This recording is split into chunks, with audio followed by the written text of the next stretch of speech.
వైకుంఠ ఏకాదశి పర్వదినాన్ని పురస్కరించుకుని శ్రీలింగంపల్లి నియోజకవర్గంలో వెంకటేశ్వర స్వామి దేవాలయాలు భక్తులతో కిటకిటలాడుతున్నాయి.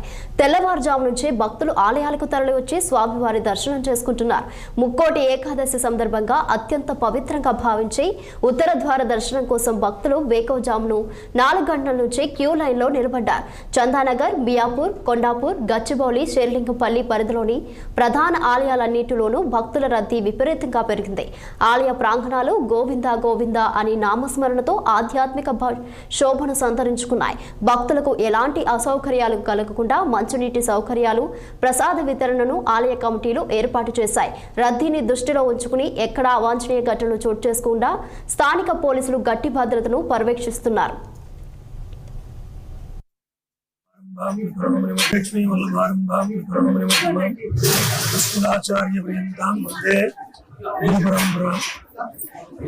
సనాతనమైనటువంటి హిందూ సాంప్రదాయంలో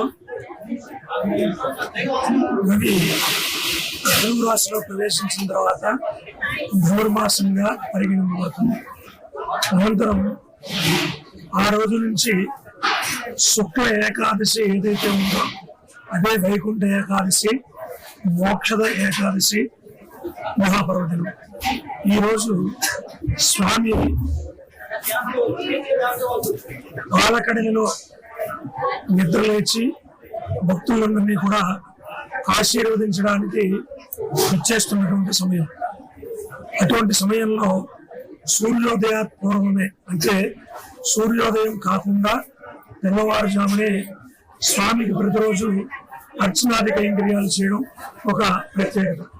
అలాగే ఈ రోజున అర్ధరాత్రి 1 గంటకు స్వామికి మహాస్నపన తిరుమంజనం, విశేష అలంకార దర్శనం. స్వామి వైకుంఠంలో మేల్కొనేటువంటి రోజు కాబట్టి ఆ రోజు నుంచి తన ఇష్టమైనటువంటి గరుడ వాహనం మీద ప్రపంచమంతా కూడా ఊరేగుతూ ఉంటాడు. అందుకని ఉత్తర ద్వారం నుంచి గరుడ వాహన సేవ, అనంతరం విశేషార్చనలు. ఈ ఆలయం ప్రతిష్ట గావింపబడిన